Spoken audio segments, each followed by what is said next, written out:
జై శ్రీరామ్. నేను ఇప్పుడు కరీంనగర్ ఒక ఊళ్ళో ఉన్నాను. ఇక్కడ ఏం జరిగిందంటే నిన్న వాళ్ళ చాలా బీదోళ్ళు వాళ్ళు, అంటే చిన్న ఇల్లుంది, ఒక కొడుకు, వాళ్ళ అమ్మ వాళ్ళ నాన్న చచ్చిపోయిండు. అయితే వాళ్ళ కోడలు వాళ్ళ అమ్మకు అన్నం పెడుతుంటే వీడు అన్నం పెట్టకు, ఆ ఇల్లు మన పేరు రాస్తే అన్నం పెట్టాలి, లేకపోతే లేదు సావని అది ఇది అంటుండు. అంటే ఆమె వాళ్ళ భార్య ఏమంటుంది, కోడలు ఊకోవా ఆయన సపరేకుండా ఆ ఇల్లు అయితే ఏమొద్దు, ముసలోళ్ళు మనం ఏమనొద్దు, పాపం తగ్గుతుంది అని వాళ్ళు దొబ్బేస్తుంది అని ఆ వీడియో కూడా పెడుతుంది. ఇప్పుడు ఆ వీడియో కూడా చూడండి. కొంతమంది కోడళ్ళు వాళ్ళ తల్లిదండ్రుల కన్నా అత్తమామలను ఎక్కువ చూసుకుంటా ఉన్నారు. నేను ఎందుకు చెప్తున్నంటే ఇది మనకు ఎదురవుతున్నాయి. ఇప్పుడు నా ఇంటి దగ్గర ఒక అతను ఉంటాడు, గండ్రపల్లి అని, చైతన్య అని ఒక అబ్బాయి ఉంటాడు. వాళ్ళిద్దరు అన్నదమ్ములు, ఒక చెల్లి ఆయనకు. వాళ్ళ నాన్న సింగరేణిలో జాబ్ చేస్తాడు. అయితే వాళ్ళ నాన్నకు కొంచెం కింద దెబ్బ తగిలింది, కాలు దెబ్బ తగిలితే ఇమీడియట్లీ అరే నాన్న అనుకుంటా ఉరికొచ్చి తీసుకొని 2-3 రోజులు హాస్పిటల్లో ఉన్నాడు, చిన్న దెబ్బ.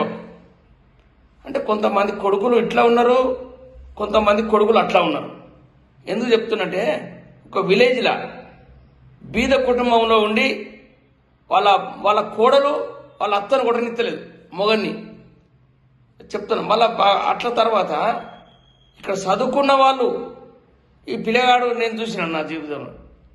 ఇంకొకటి మన కూకడిపల్లి ఒకటి నేను చూసినే కళ్ళతోని, నేను అది చూసినే చెప్తున్నాను.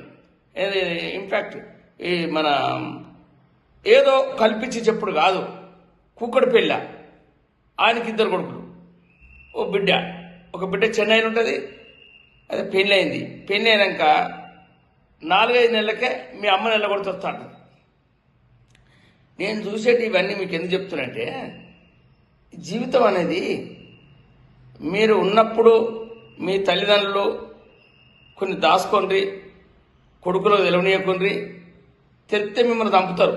చంపేదానికి కూడా వెనకాడతలేరు. ఇప్పుడు కొంతమంది కోడళ్ళు మంచి ఉన్నారు, కొంతమంది కొడుకులు మంచి ఉన్నారు.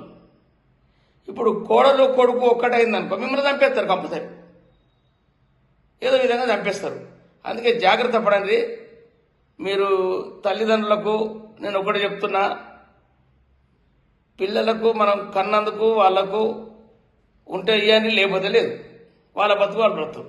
ఇప్పుడు పక్షులు ఉంటాయి, పక్షులు రెక్కలు రాగానే ఎగిరిపోయి ఏదో చెట్టు మీద తింటాయి. ఆ పక్షి ఒకటి రెక్కలు లేకుండా ముసలైతే అది మళ్ళీ అదే గూడిలా ఉంటుంది. ఆ పక్షిని తీసుకొచ్చి వాటికి గింజలు పెడుతున్నాయి తల్లికి. అంటే మానవత్వం చూడండి. నేను ఎట్లా చెప్తున్నానంటే మీకు, ఇది నా జీవితంలో నేను చూసింది. పక్షులను మా ఇంట్లో ఉంటాయి కదా, ఒకటి చాలా రోజులు సంది ఉంటుంది, అది పిల్లలు దానికి 4-5 పిల్లలు పుట్టింది. ఆ పక్షి కూడా మళ్ళీ అన్నం అంటే లేస్తలేదు. నేనేంటి ఎందుకో లేస్తలేదు అంటే లేస్తలేదు. ఇక దాన్ని ఏమాలే, నేను ఎప్పుడన్నా మన భోజనం అది ఇది తీసుకుపోయి పెడతా. ఆ పిల్లల్ని ఒకసారి చూసిన ఏం జరుగుతుంది చూద్దామని. ఆ పక్షులు చిన్న పిల్లలు వచ్చి దాని గింజను నోట్లో పెడుతున్నాయి, తీసుకొచ్చింది ఎక్కడిదో ఒకటి తీసుకొచ్చి. నీళ్ళు కూడా నోట్లకి తీసుకొచ్చి దాని నోట్లు ఇట్లా పెడుతున్నాయి. అంటే ఒక పక్షులకు ఉన్న జ్ఞానము మనసులకు లేదు. ఇది ఈ కలియుగం మునిగిపోతుంది కంపల్సరీ. ప్రతి ఒక్క తల్లిదండ్రులు నేను నా కొడుకును ఇంత మంచిగా చూసుకున్నాను, నన్ను చూస్తలేనని బాధపడొద్దుగా.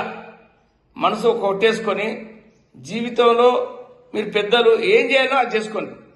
పెద్ద మనుషులు చెప్తున్నా, ఎందుకంటే నా కొడుకు వస్తలేడు, అది అత్తలేడు, తీగత్తలేడు, రాకపోయి రెక్కలు వచ్చేది ఎగిరిపోతాడు అని నేను ఈ అమ్మకు ముసలాయమని చెప్తున్నా నేను.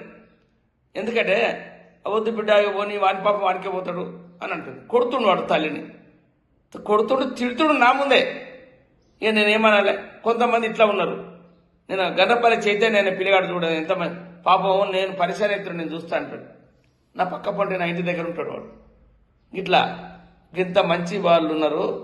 జనం ఏమైపోతుంది, ఏం కథ, మానవత్వం మంట కలిసిపోతుంది అన్న ఒక పాట చూస్తాను.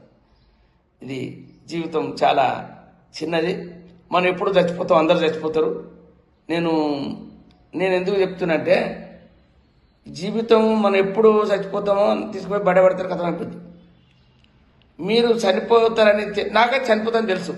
నేను చనిపోయే ముందు కూడా వెళ్తాయి నాకు వారం రోజుల ముందు.